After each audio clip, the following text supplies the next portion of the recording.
Jay Brenner, Mark Kaplan, the True Guru, bringing you the best or somewhere in the range of mediocre and pretty good sports talk show in the Mid-South. It is a beautiful Wednesday morning here in Memphis. I don't know, Jay. It was supposed to be only used these two jacks. So for the microphones and these two, this one, and then everything else is supposed to be cream cheese. But I hear that weirdness, so hopefully they'll take a look at that later. Big day yesterday. Personally, I guess yesterday I was doing the public address at the AutoZone Park for the Memphis versus Ole Miss baseball game. It was a pretty exciting game. 9-6 was your final score. Ole Miss jumped out on top. Memphis came back. It's the eye on the Tigers. It's the thrill of the fight. Yeah.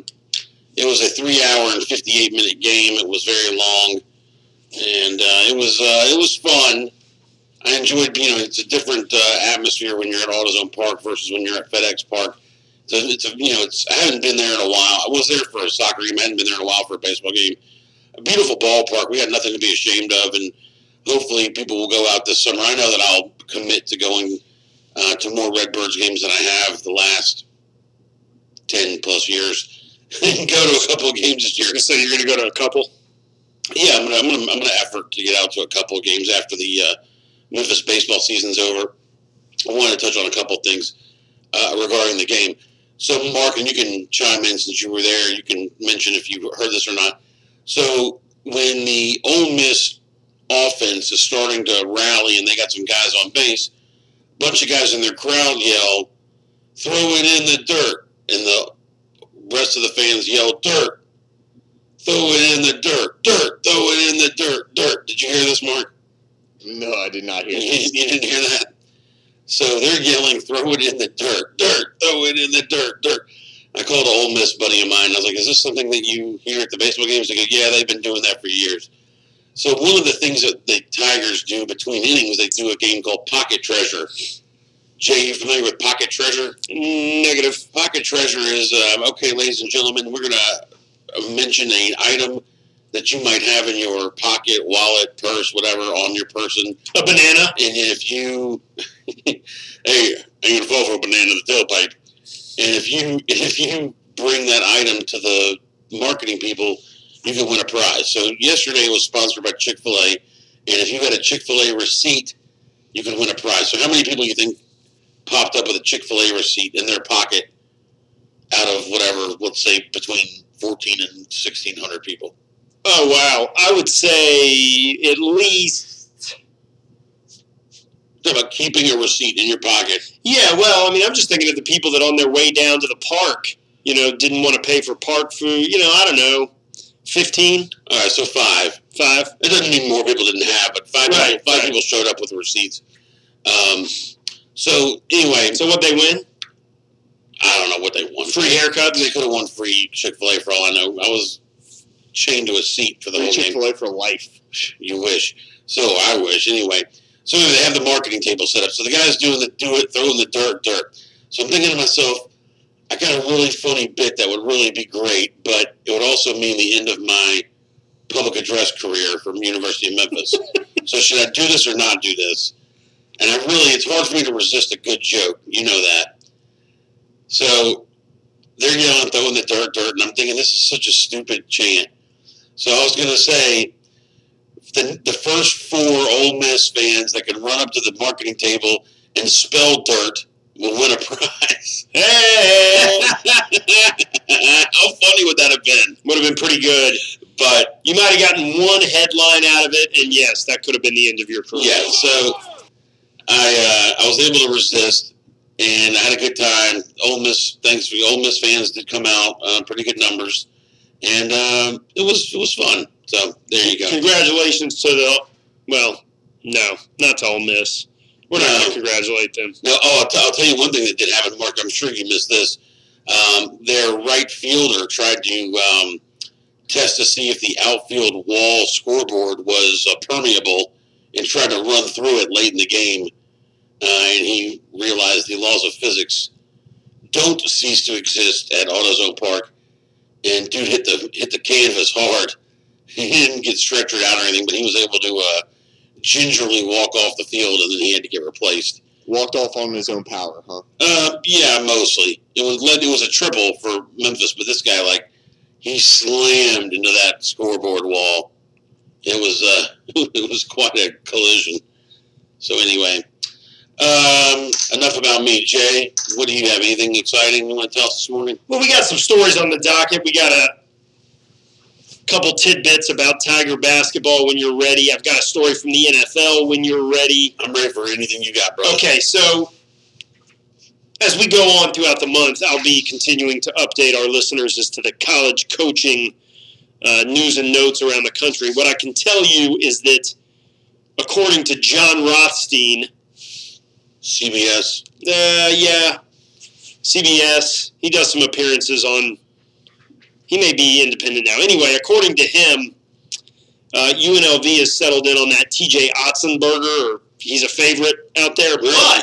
But, according to somebody else via the Twitter, somebody that appears to know, somebody in Las Vegas is reporting that several UNLV players have contacted their athletic director to lobby for Mike Miller to be the head coach. So that's being reported out of Las Vegas today. Mike Miller, Memphis assistant, you have to think he's calling the players, right? They're not just saying, hey, let's get Miller over here. Or maybe they saw it. Maybe they just saw it. Yeah. Anyway, so Mike Miller's name still being tossed out there. It seems to be more of a public lobbying campaign for him as opposed to maybe genuine interest, but we'll see. Let me ask you this. Go ahead. What do you think about 19, 20-year-olds calling their athletic director saying, we want so-and-so to be our coach and not so-and-so? I don't think much of it, especially if it's not, it'd be one thing if it was an interim, right? If, so-and-so's fired middle of the year, somebody else steps up, let's say Penny Hardaway resigns and Tony Matlock steps up, coaches the team for a year, and then a bunch of sophomores come and say, look, we're going to be here 2 or 3 more years. He's already in place. We like this guy. Right. That's a different story. I'm kind of okay with that. But to come out and say, this is who we want. That's not, no offense. And I understand you're playing ball for the university and you play ball for a coach. That's not your concern. Your concern is to go to class and you hope that the athletic department looks out for your best interest. Yeah. And if they say, here's a guy who's been coaching South Dakota State to a lot of wins over the last whatever number of years, we'd rather have a guy with that experience than have what you guys probably consider the cool, what do you call it? The cool selection in Mike Miller. So, yeah. I don't know. What is that, a list of things? Who else is lobbying for Mike Miller? Who? Yeah. It was, we talked about it yesterday, maybe after you left. Who was it? It was Bryce Harper? Yeah, Bryce Harper. Thank you. Speaking of lobbying. Bryce Harper. Yeah, Bryce Harper tweeted he thinks Mike Miller, and the only reason why that's big, not because you really care what Bryce Harper has to say, but the fact that when he tweets something, he has millions and millions of followers, that's when it can kind of catch on and be a big deal than just us in Memphis talking about it. Now it's national news if Bryce Harper tweets about it. Yeah, but even if you're a follower of Bryce Harper and they're talking about the next coach of UNLV basketball, how long are they really going to talk about it or focus on it? Probably not that long. Well, look, like I said, and maybe we didn't talk. I talked about it with somebody yesterday, but with Bryce Harper, the players, it seems as if, I'm just kind of theorizing here, not to be a conspiracy theorist, but somebody is trying to drive the narrative for UNLV to hire Mike Miller. Easy, Alex Jones. Who would you suspect might want to do that? Mike Miller? Mike Miller, yeah, perhaps. Ryan Miller. And by the way, I don't blame him. Yeah, it could be his brother, somebody that wants to be on staff. Absolutely. Good call. Is his brother still on staff at TCU? I believe so. And so I've got no real problem with that. It is interesting. It's kind of how things played out here. Now, Memphis had focused in on Penny Hardaway, allegedly or reportedly, long before the story really broke that they were going to bring him in. But if you'll recall, when the news started to leak that Penny Hardaway could be a candidate, it was obviously being pushed by social media, other radio stations, that kind of thing. There was a popular campaign, and in retrospect, I'm glad there was. There is this social media pop culture buzz around the program that I think is of marginal value, but it is there, and it is of some value with recruiting and attendance and things like that. So maybe UNLV wants the same thing. Maybe they want a shot in the arm from a swag. Ira Swag. Are you familiar? No. Mark, I thought swag was like free stuff. I thought that free too. T-shirts. It's that stuff we all get, but is also the way you represent yourself, how cool you are. Here's what it is. It's a curtain or piece of fabric fastened so as to hang in a drooping curve. No? Definition? Well, let me go with Urban Dictionary. I'm sorry. Yeah. The new generation's alternative word for cool. Is can you go to that definition was probably since you're in Urban Dictionary, can we look 15 years up ago. a few other things that I've heard around lately that I'm not sure what they mean? Sure. Is it in the thesaurus? No. Ira, you got any words? Yeah, Jay, I was kidding. Yeah, go ahead. I don't think this is the time or place for Urban Dictionary Lay it on me. definitions. So that's the story. The other tidbit Jelly donut. related to Tigre basketball. David Copperfield. I don't know if you're aware, Ira or Mark, but Memphis was supposed to play in the Myrtle Beach Invitational. Yeah, I'm familiar with the story, and apparently they have withdrawn. They've delayed. They've delayed. I was going to say they've withdrawn for this coming season to save their place for another year. Right, and they instead signed up for one of these classics where they go play one game, and I think it's not the Oregon game, maybe NC State. They play NC State somewhere, but they get 3 like cupcake games at home. I'll find the details on that. Oh, cupcakes. Yeah, no kidding. Cupcakes are a bit overrated. Yeah, the Barclays Center class, that'll be up in Brooklyn. All Liberal Lynn. We'll have to get Liberal Lynn on Who wants site. to go to Brooklyn for a game? Anybody? Anybody down? Yeah, I'll go. So you're right around the corner from Junior's Cheesecakes, which also has delicious food. Not far from the original Grimaldi's Pizza, which is also fantastic. Sarah Grimaldi? What? Is that Sarah Grimaldi? Who's Sarah Grimaldi? Girl I went to college with? I don't know. She might be related to the Grimaldis. I don't know. Anyway. Did you ask her? No. I haven't talked to her in 30 years. Here's the deal, Ira. They play NC State in Brooklyn and then 3 games. Penny Hardaway never won to really hide the ball on anything. Came out and said, we just needed more home games. So it was probably a Tom Bowen-driven decision to scrap this classic where you go get 3 neutral site games, and instead you get 1 neutral site game, 2 or 3 home games. It's all about the money, money, money. Yeah, it's about money. The money. It's about the money. That's our Penny Watch for the day. Yeah, that's good. I got to update the Penny Watch sounder. Yeah, you do. The other story, transitioning from your comment about 20-year-old kids and what they need to be involved in decision-wise and not. Off-track betting in the Himalayas? No, it's a bigger story than that, but I'm sure you've been following it. This is from the world of the NFL, the world of the National Football League. National Football League. The new Arizona Cardinals coach, Cliff Kingsbury. Yeah. That's with a K. Hey, does anybody know what his middle name is? Cliff with a K. I'm just curious. I think it's Kevin. I was going to say, I really hope that his parents weren't that dumb. That's Cliff with You're way off. I say you're way off this time, son. That's possible. You're way off. I can't wait to hear y'all's take on this. Cliff Kingsbury is going to allow cell phone breaks for his players during team meetings. Every 20 or 30 minutes, after a good run, when he sees players losing focus, he's going to let them go take a cell phone break. When you see, this is his quote, he says, you start to see hands twitching, legs shaking, you know they need to get that social media fix. So we'll let them hop over there and get back to the meeting and refocus. That's something he did at Texas Tech, which worked out real well for him. Timothy. Considering he got fired. What? Timothy. Oh, okay, good. Yeah. So that's his plan. He's going to offer cell phone breaks. He says, coming from college to the pros, he thinks 20 minutes is the extent of what they'll do attention-wise. So you got to split up short meetings, etc. And you know what, Jay? It's funny. I think a lot of people are going to look at that story and say, and like you already made a little backhanded remark about it that really worked out for him at Texas Tech, and it's different. I mean, you're right. It probably in Texas Tech. I mean, that may not be the reason. No. You're right, but I'm saying, but in truth is, these are college kids. They need structure and discipline in a way that adults don't. And even though I know these guys are young in the NFL, they're young adults.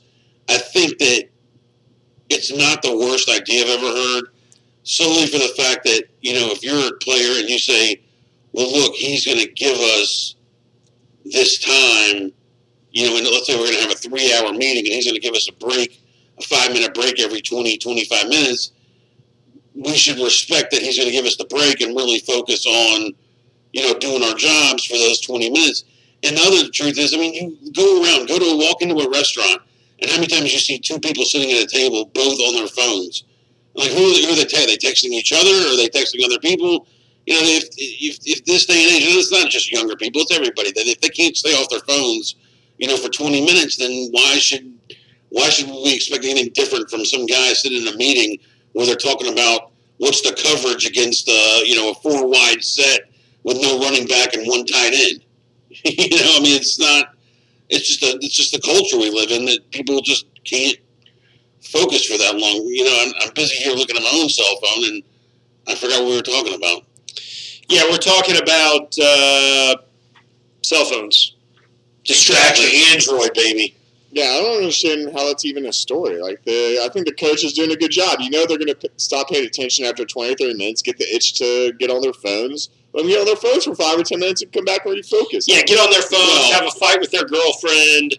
What you might be thinking about then during the meeting. The reason why it's a story is like, here's the guy who's coming in, a new breed type guy, and then you talk about like Tom Coughlin, where if you show up to the meeting 5 minutes early, you're already practically late. That's how our volleyball team is. It's like practice is at 7, so you got to be ready by 6:45. So you need to be there by 6:30. So practice is at 6:30. Like self-practice, and then the structured practice. Right. I mean, like Bill Parcells. I mean, those guys were like hard-ass, military-type precision. And, I hate to tell you something, but they won. Sure did. So, but, we'll have to Belichick. We'll have to see if this new way is effective or not. Yeah. Oh, the smartest man in sports. What's he doing? Who, Mike DeCourcy? Yeah, one of them. Not much. I was just cruising around. I love DeCourcy. You like him? Yeah, I can tell you why after. I'll tell you, Mike. We'll trade Mike DeCourcy stories after the break. I cannot wait for that. That's like riveting to the nth degree. Yeah, but we might as well. Yeah, I've got a good one. Okay, cool. All right, can't wait to hear it. AM 730, AM 1600, YouTube Live, theionsports.com. You're listening to the Ion Sports. We will be right back. So the YouTube is not working.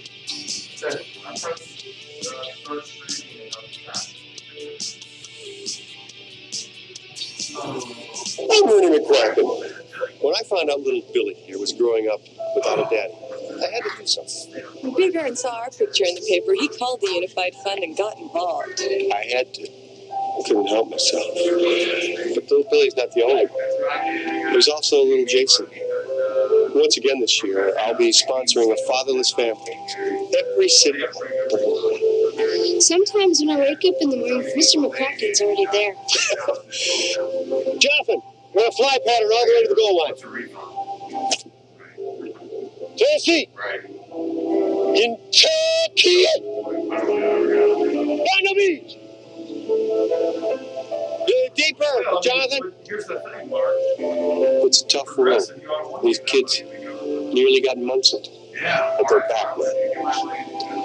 Through the Unified Fund, I found out that If you give a little, you can get back. Hey everybody, the Ion Sports here to tell you about Advatech. Advatech is a local IT company that manages your business's computer network and technology. They make sure your network is secure to prevent any type of security breach which could possibly compromise your company's information or your customers' information. Advatech is a one-stop shop for any computer problems. No need to waste valuable time on calling tech support. One call, they will handle everything for you. Advatech can also help you save on average $500 a month on your office phones and internet costs by doing a vendor cost analysis for their customers. If you own a business and are tired of frustrating computer issues, call Advatech. Advatech, we are your IT department. Call 901-262-7925 or email support at advatech.com. ADVATEK, Advatech, 262-7925. Free healthcare, et cetera, then Hi there. we're under Are you a attack. large person, pleasantly plump, Economic a little attack. on the hefty side perhaps? That's Well, not let's face it. true.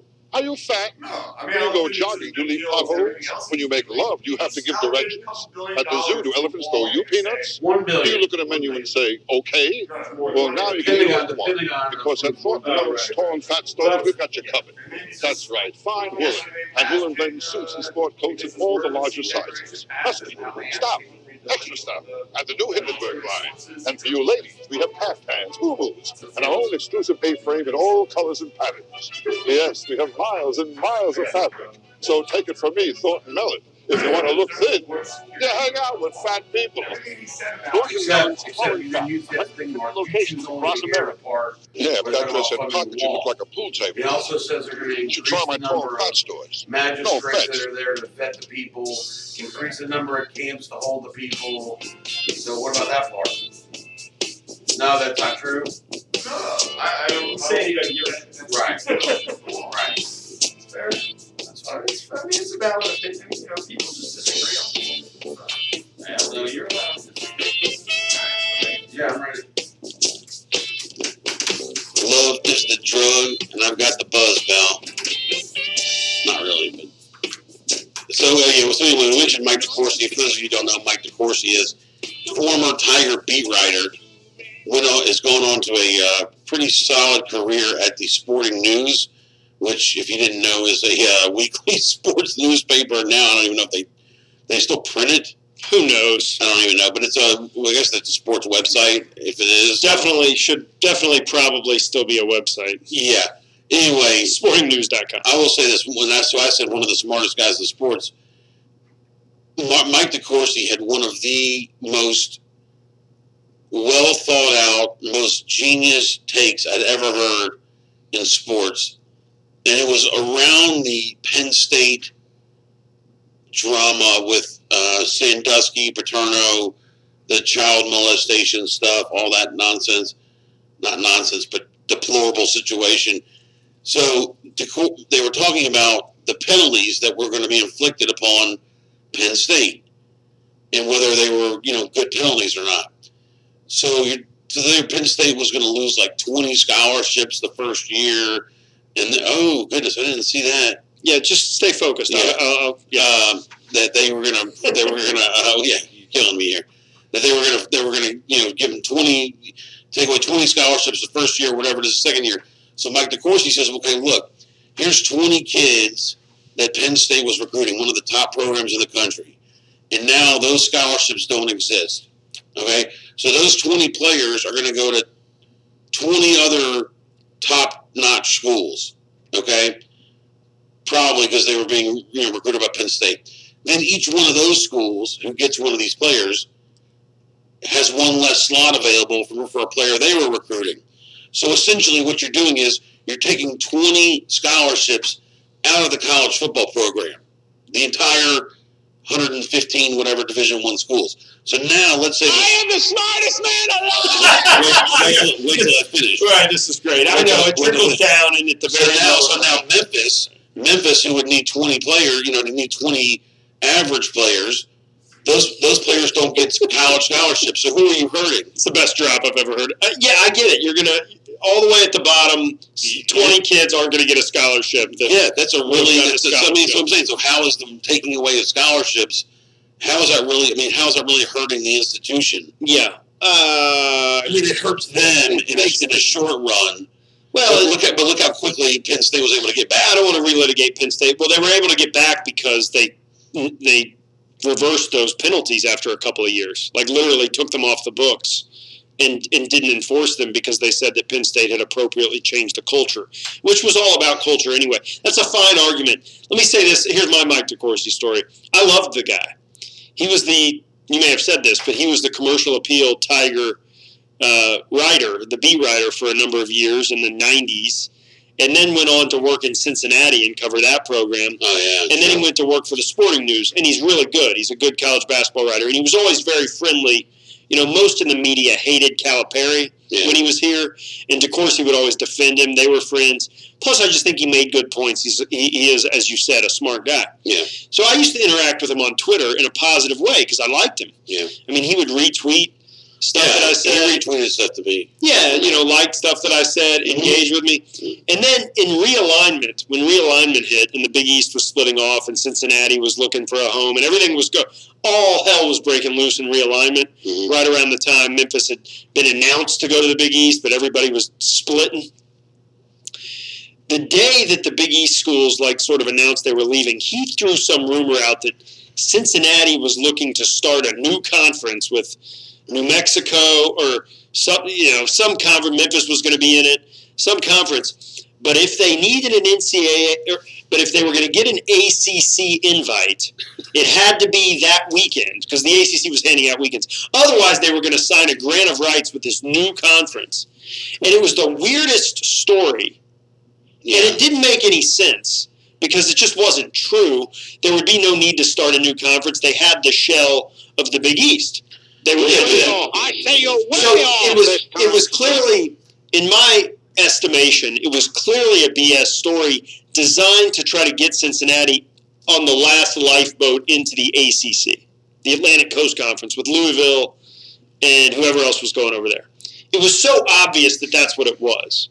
And I called him on it. And not like an aggressive way. I was like, dude, this story is clearly bogus. This story is clearly designed to try to get Cincinnati into the ACC. Did he respond to it? He blocked me. He blocked me. One critical tweet, and the guy blocks me. And that story was scrubbed from the internet because I was right. That dude was played by somebody in the Cincinnati athletic department to try to get them into the ACC. And he didn't like it, and he blocked me. People skills. I am good at dealing with people. Yeah, that's what Jay is most known for. What the hell is wrong with you people? Exactly. What the hell is wrong with Mike DeCourcy? Just block him. I meant you. I know what you meant, but yeah, that's okay. It's all good. Yeah, there you go. Mike DeCourcy stories for the fireside chat. Hey, by the way, did you see the assistant coach for Washington, Cameron Dollar? Did you see any of Washington's game this weekend? Negative. But you remember Cameron Dollar, right? Yeah, he was at UCLA. He was a backup to Tyus. As a fat person, I have no real need to call out people who are fat. But Cameron Dollar, when they were like, oh, yeah, that's Cameron Dollar, assistant coach for Washington under Mike Hopkins, I was like, that's not Cameron Dollar. That guy is someone who ate Cameron Dollar. Dude, he was like not how you remember him. But then, that happens. People get older.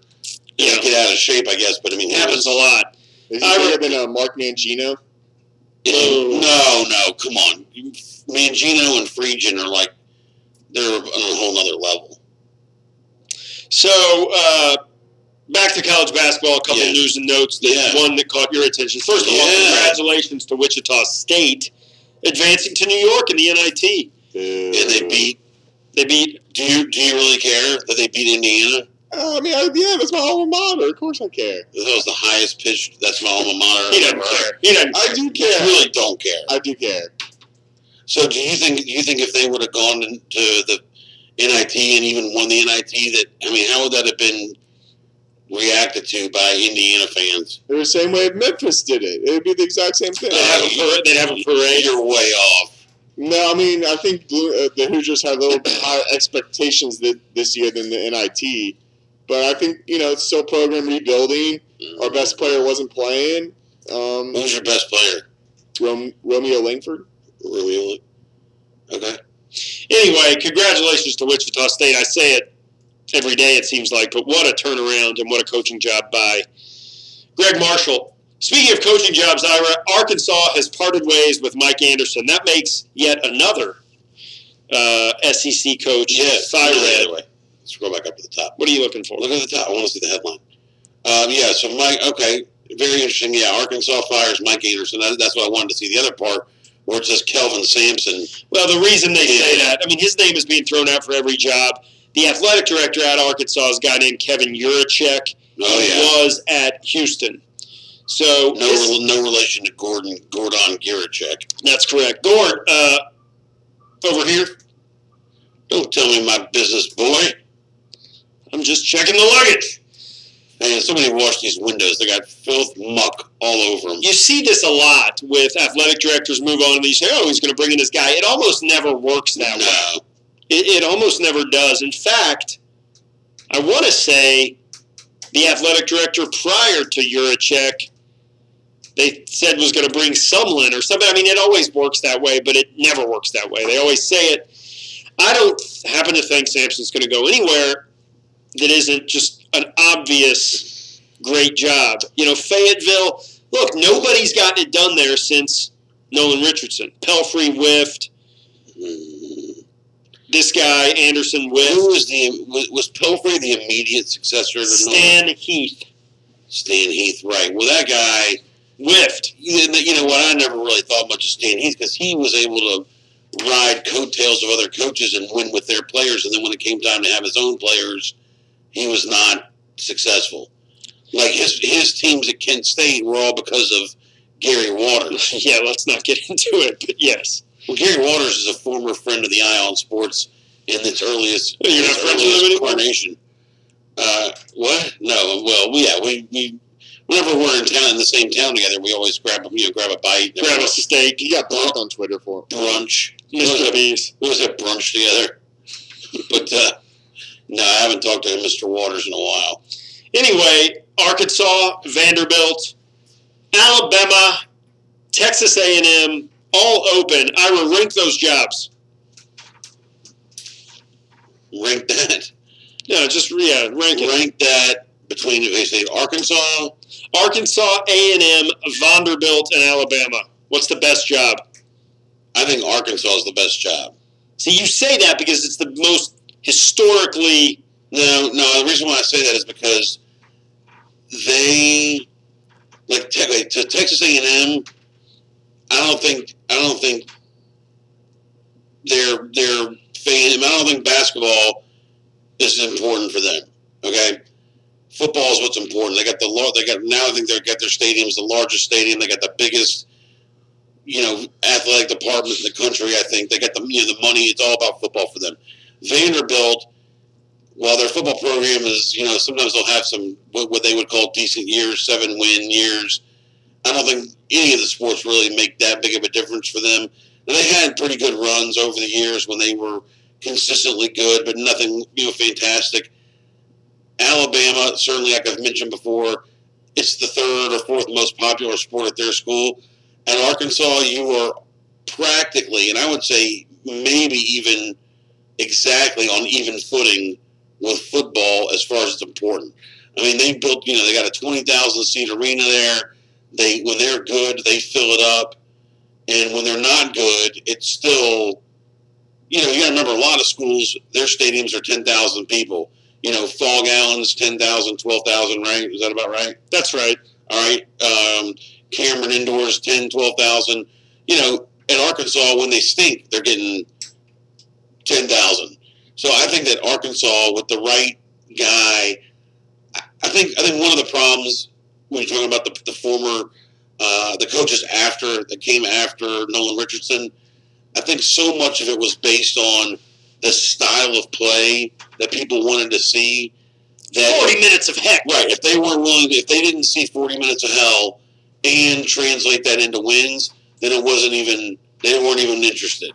They had to see both the style and the substance. Now I think we're so far removed from Nolan Richardson, I think really now it's all about let's see the substance, let's see the wins.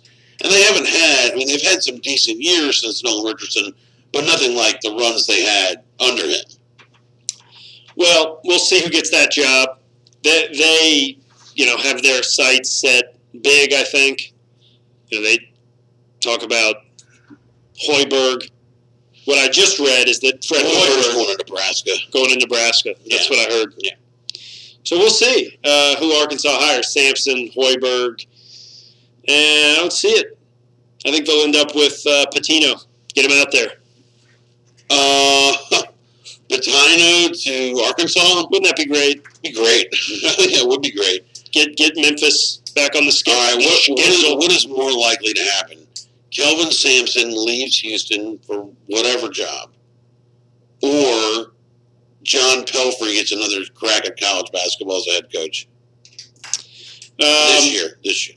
What were the two? What'd you say? John Pelfrey gets a gig, or Kelvin Sampson leaves Houston. I think that the more likely one is that Sampson leaves Houston. But I just did Google Rick Pitino to see where his names are coming up. Yeah. His name is really being floated at Alabama. Paul Feinbaum has commented on it. Yeah, it does. And Pitino has spoken out. He says, the only thing I can say with my broken record is that in my 30-plus years as head coach, I've never cut a dirty deal or gave any improper benefits to athletes. What the hell with my broken record? What's he talking about? And he's saying it over and over again. He's saying it over and over again. All you have to do is ask my over 30 assistants who have become head coaches or any player that has played for me. Or ask the 2 or 3 that are in prison. No, I mean, hey, I'm glad to see his name's getting traction. I would love it. I would love to see him back in coaching, too. I got no problem with that. I'll dedicate this whole show every day until it happens. It's like they say, and, this also refers to a particular member of the United States government Mark cherishes so much. You're innocent until you're proven guilty. Yes. I'm just saying. Innocent until proven guilty is an important concept in the law. And if loving the law is wrong, yeah, I don't want to be right. There's so many things I want to say about cops, but I'm going to hold my cops. Say about cops? Yeah, about cops. Let me tell you something. The only thing there is to say on this show about cops is we back them. We back the cops. All right?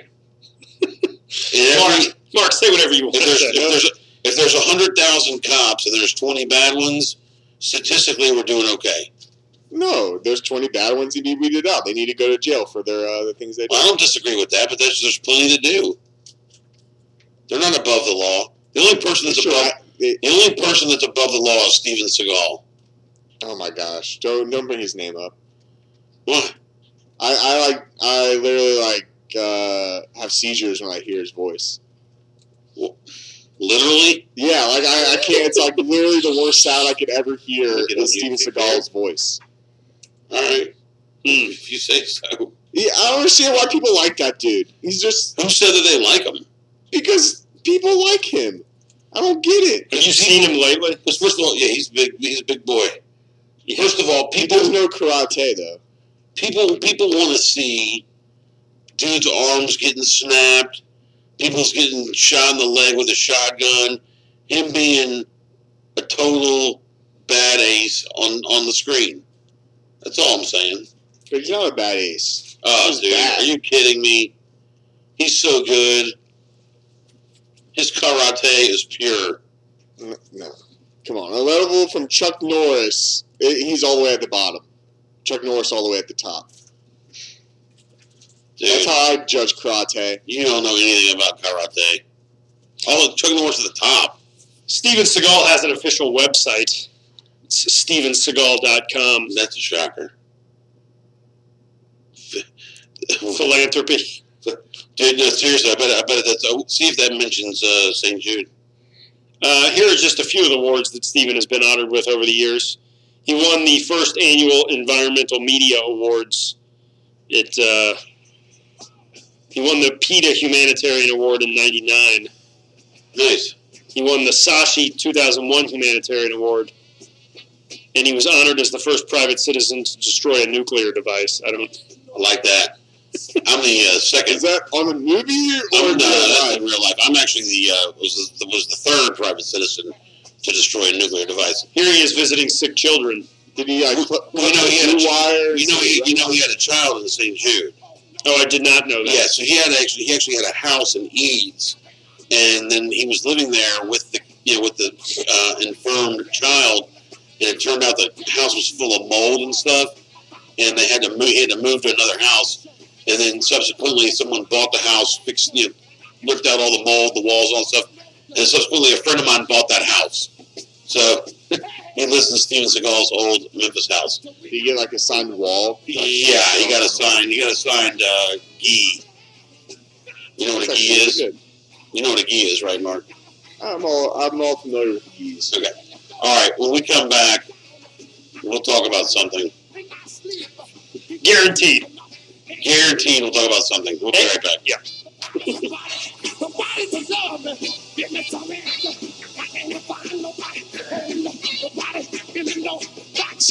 Are you troubled by strange noises in the night? Do you experience feelings of dread in your basement or attic? Have you or any of your family ever seen a spook, specter, or ghost? If the answer is yes, then don't wait another minute. Pick up your phone and call the professionals. Ghostbusters. Our courteous and efficient staff is on call 24 hours a day to serve all your supernatural elimination needs. We're ready to believe you. Hey everybody, the Ion Sports here to tell you about Advatech. Advatech is a local IT company that manages your business's computer network and technology. They make sure your network is secure to prevent any type of security breach which could possibly compromise your company's information or your customers' information. Advatech is a one-stop shop for any computer problems. No need to waste valuable time on calling tech support. One call, they will handle everything for you. Advatech can also help you save on average $500 a month on your office phones and internet costs by doing a vendor cost analysis for their customers. If you own a business and are tired of frustrating computer issues, call Advatech. Advatech, we are your IT department. Call 901-262-7925 or email support@advatech.com. ADVATEK, Advatech, 262-7925.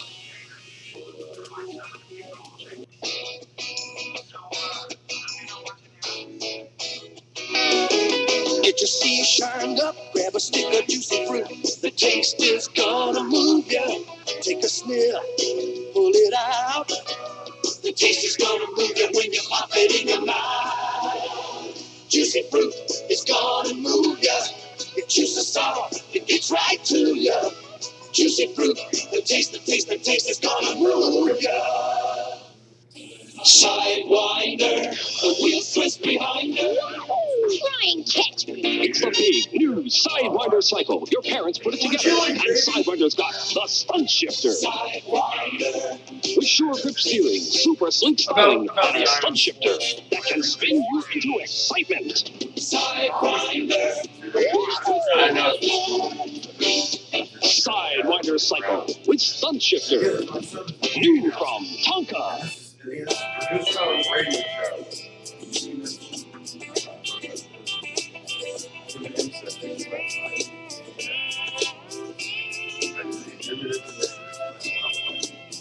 Moved my family away from my Carolina home. Had dreams about the way Mark, we'll talk about it on the air, but first I want you to feast your ears on this. Get ready with the get ready to call 911 just in case.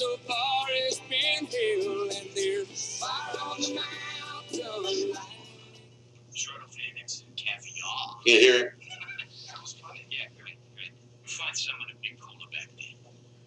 So, how come you're not watching the Oscars tonight?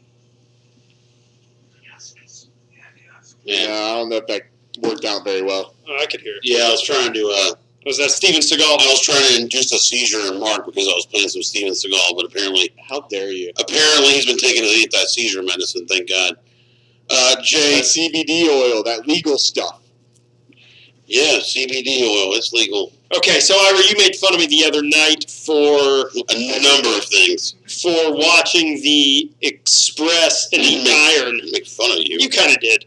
for watching a little bit of the Memphis Express and the Birmingham Iron game. Wait, but you know who else was watching it? Go ahead, Mark. Real fast. Is it an iron as you iron your clothes, or just a piece of iron? Birmingham is known as the Pittsburgh of the South. That's right. It's a steel city. Just they mine iron ore. They're tough. A piece of iron. Have you seen their helmets, by the way? Yeah, sweet. Yeah, they are pure matte black. That's it. It's a great looking thing. By the way, and I did make fun of you for watching that. I tried to watch as much as I could. Okay. I got through about 4 plays, and I was like, "This is trash. I got to turn it off." Okay. This is Marshall Mathers, otherwise known as M&M. Peanut M&M. Mint flavored. He says, "Dear AAF, please entertain this thought regarding the Iron Express game. Allowing the players to actually fight would be key to league's success. Like hockey, I would watch every game, even though there is no Detroit team yet. Hint, don't blow it. Sincerely, Marshall." Charlie Ebersol, the founder of the league, replied and said, "Detroit is not a bad idea for a future franchise. Let me know if you want in on it." Yeah. That's a good call, Marsh. Yeah. Actually, that is a good idea. It's the best idea. Like, what? How is it that in one sport, in hockey, they literally allow you to punch each other in the face, go after it, and then in basketball, it's like you can't even shove somebody. In football, you can't hit a guy with a helmet on. They have helmets and you can't even hit them. Well, I'm all for this. Have them throw off their helmets like in hockey. Yeah, I want to see them throw off the helmets. Throw off the helmets and let them go at it. And yeah, with some rules, I'm okay with it. Like, you got to have guidelines to the fighting. But like in hockey, it's like unwritten. Like once they hit the ground, that's when the refs come to separate them. Yeah, that's Whoever hits the ground first loses. Well, yeah. Well, they both lose, but they right. Yeah. That's what they don't separate them until the guys hit the ground. So I have the same thing in football. Until one guy gets knocked out, you just you let them spar. If they want to, right? What if one of them doesn't want to fight? They can go run and hide behind his offensive line. Yeah, you always hit, like just in hockey, you have like the enforcers. Like you're gonna have an enforcer or two on your team. He's on the team to fight. That's what his job is. Like, yeah, he's your Steven Seagal. And then they get penalized for it, though, right? Oh yeah, and then it's like 15-yard penalty, one way or the other. Except 15 yards offsetting penalty. So yeah, no penalty. Right. Yeah, I'd have to figure that out a little bit. Because what if one guy wants to fight and the other guy's like, "No, I'm here to help my team. Like, go F yourself. I don't want to fight." Maybe you have like only a certain position can fight, or maybe at the end of each quarter you have designated guys that fight. That's the quarter. Let's just drop a ring in the midfield at halftime and have like a cage match or a tag team match. What if like in the end zones during the game they had like pit bulls fighting? Excuse me, or like let's just say there was a barbed wire cockfighting. How about a barbed wire fence at the goal line? So if you want to score a touchdown, you either got to go over or through a barbed wire fence and get the military to pay for it. Yeah, like a fake wall. Yeah, it doesn't keep anyone out. You just run straight through it. I'm all for it. Just hand some drugs. But on the other side, you might get tased. Wait, if you score a touchdown, or put in a retaining camp. Take it easy. Don't tase me, bro. I gotta remember to find the audio of that. Don't tase me, bro. Wait, so would y'all not be down for fighting? You'd have to get it. You'd have to get it right. To be like, yeah, it'd have to be right and organic too. It'd have to be, it's not just like. I understand what you're saying about the enforcer role, but it can't just be like, hey, let's find a guy out there that'll start a fight once a game so we can try and have better TV ratings. No, but like if a wide receiver cornerback want to go after each other, that's one thing. If they're like the big defensive lineman wants to fight the quarterback, that's not a fair matchup. One's like 100 pounds more on the other guy. Okay. So I think pound for pound they have to be pretty similar. That's maybe we go for. Okay. You convince me all day long. I'm down with that. Now here's the thing. So someone like myself, I've tried to watch bits and pieces of multiple games. Okay, and it's just not that compelling to me. The football's not so good. I feel like every game that I've watched, let's say that I've watched 10 plays of 5 or 6 different games, I feel like almost 60% of the time there's been a penalty on there's been a penalty on 60% of the plays that I've seen so far. So there's a lot of penalties. It's not a great football. So now, okay, you've convinced me. There's going to be fighting allowed in the AAF. All right, so turn on the Express versus the whatever, the Stallions or whatever. So I'm watching the game, and all right, so we're through the first quarter. There hadn't been any fights yet, and it's like 3-0 or whatever, 9-6, and it's pretty crappy. Now we're getting close to halftime, and there still hadn't been any fights. All right, I'll hang on for one more quarter. And I'm midway through the third quarter, still no fights, and I turn it off. They didn't miss the fight. It's just like NASCAR. Well, what I'm saying is, Mark, the problem, that's what I'm saying. Like, so now the next week comes along, am I gonna watch it to see if there's a fight? Well, in another game, there was 3 fights. Like it's like watching NASCAR. Like most people watch that for the wrecks. I don't understand how you watch it not for the wrecks, because you're watching traffic pretty much. Well, I think if you talk to a real NASCAR fan, they're not gonna tell you they watch NASCAR for the wrecks. They watch it for the left-hand turns. Right. And their favorite spot. They really watch it because they get behind a particular driver. Right, but at the same time, there's a lot of people out there that do watch it for the wrecks. Favorite all-time NASCAR driver? Oh, Danica Patrick. No, she wasn't NASCAR. Jimmy Johnson. She did some NASCAR. Jimmy Johnson? Jr. Jay, favorite NASCAR driver all time? Dale. Dale Sr.? Yeah. Rest in peace. Hey, and Dale Sr. proved beyond a reasonable doubt that walls do work, Ira. Oh, gosh. All right, I got something else to bring up. Oh, my God, Jay. That is horrible. I saw that somewhere. I won't that is. Let people simmer on that one. By the way, my favorite is Kaylee Yarborough, if you care. Or Dick Trickle. Did y'all see this thing about, they had all the high schoolers or some of the top high schoolers at this camp? They had a dunk contest. Did you see anything about this? No. Not only did I see it, I've been watching it every 20 minutes. Okay, no. So they had this dunk contest, and this one guy, really good recruit, throws down a windmill over 3 dudes. Did not win the dunk tournament. The person that won the dunk tournament was a girl that did a one-handed dunk. Now, I don't understand how people think that a woman doing a one-handed dunk is better than anything a man can do, and you're going to give her props for a one-handed dunk when a dude jumps over 3 dudes. And Mark, that's the America you want. Yeah. With that outcome and you not getting any tax refund. And the fact that you're talking about a dunk contest that no one heard about, no one knows about. You don't even know where it was or what the context was. It was in Atlanta. It had some of the top high school. Well, was it the McDonald's game? Is that what it was? Because that's going on this week or next week. Yeah, right. I mean, exactly. It's not like it was the NBA dunk contest. No, but it's the fact of the matter. I don't understand why we're celebrating a woman doing a one-handed dunk when the men are doing bump. Yeah, Lisa Leslie did it like 20 years ago. Right, it was a big deal. She was the first one ever to do a one-handed dunk. Great. All right, let's move on to important business. So you're saying women and men are not equal? I'm saying if they are equal, then they should be equalized on the dunk attempts in the dunk contest. And a woman doing a one-handed dunk should not get the same grade as a man doing a windmill. I agree. Ban women from dunk contests. What's the next story? Agreed. Okay. Randall Cunningham. We want to wish Randall Cunningham a happy birthday, Ira. Randall Cunningham. 56 years old. Was awesome. Randall Cunningham was awesome. I was trying to look back at his career. Eagles, Vikings. Well, he's drafted by the Eagles. Yeah. And he played from... Did he play in the USFL also? No. He was drafted by the Eagles, and he played there for 10 years, till 95, okay? Then, for some reason, and I'm trying to figure out why, he was out of football for a year. He was benched at the end of his Eagles career in favor of Rodney Peete. Who was coach then? Buddy Ryan?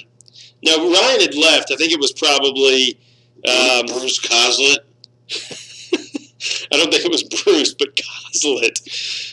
Richie Kotite. Rich Kotite. Or... there was a string of black guy there too. There was a string. I don't remember his name. There was a string of coaches who coached Ray Rhodes. Ray Rhodes. Well, wait, question is good. I did. There was a string of coaches who coached both the Jets and the Eagles. Kotite. I think. What do you call it? I think Bruce Coslett did too. We'll have to look up Bruce Coslet later. Anyway, he leaves Philadelphia, and he's out of football for a year. Dennis Green, the Vikings coach, called him when he was on the job site for a granite business that he owned. And he says, hey, you want to come quarterback the Vikings? Who made Cunningham own the granite business? Yeah. It's a good investment. And he comes back in 98, goes 15-1 with 34 touchdown passes. Yes, they were headed to the NFC Championship game. Yeah, with Chris Carter and Moss. They were incredible. Yeah. He had been out of football. Okay. It's pretty crazy, Ira. It's pretty crazy. That wouldn't happen today. Or it might. No, it probably wouldn't. Michael Jordan was out of basketball for 2 years. Well, that's because he had gambling debts to the mob. Well, no, but I'm saying he still came back and won 2 championships. It's true. But that's 3 different. championships. Come on. 3 championships, you're right. I forgot about that. That's different. Anyway, he came back, finished his career with a couple seasons as a backup in Dallas. Yeah, but we don't count that. It's really Philly and Minnesota. So, congratulations to Randall Cunningham. On a birthday. Probably out of football for good now at 56. AAF. They're always looking for a good story. Yeah. You know what? That'd be a great story. Herschel Walker was trying to be an MMA fighter. He'd be a great enforcer on somebody's AAF team. Right? Yeah. What are you talking about? And what about, what's the guy's name? The alleged sexual assaulter from Ole Miss. You know what I'm talking about? Greg Hardy? Yeah, that's it. Greg Hardy. He's a real model citizen. He's an MMA. I just pulled that name out of my head, though. Yeah, it's... All right, here's a question for the crew. That means both of you. Thank you for fettuccine Alfredo. That is incorrect. No, I haven't asked the question yet. Oh, sorry. Go ahead. Who is the best player in the NCAA tournament other than Zion Williamson? The best player? Are we talking about most dominant or just all-around best player? All around. Still in? Still in. No. Yeah, go still in. Sure, why not? Ira? Yeah, go ahead. I'll let you go ahead. I'll go with Ira. Can you name a player still in the tournament? Oh, sure. I'm gonna go with Rui Hachimura from Gonzaga. I was gonna take the guy from Gonzaga. You were gonna say Clark, though. I was gonna look at NBA Draft.net. Yeah, that's what they had. What do you think, Jay? Rui Hachimura? Guy's from Japan. He came here and didn't even know English. He knew basketball. I'm looking at this list that SB Nation put out. What would SB Nation say? They would have said the other guy from Gonzaga, Brandon Clark. Yeah. Flying under the radar all season, but it's impossible to ignore his historic two-way production. I love a good two-way production. I'll give you $1 if you can tell me where Brandon Clark transferred from. Brandon Clark transferred from Northwestern South Kentucky State Technical College. I'm going Pepperdine. San Jose State. Oh, I should have known that. San Jose State. Known as the Mark? Rebels. You don't know their nickname? They're the Aztecs. No, they're not the Aztecs either. That's San Diego State. Spartans. Yeah, they're the Spartans. I figure if you take the top, let's say what you would consider the top 15, top 10 conferences, 30 seconds, you should know most of the nicknames of the teams. My opinion.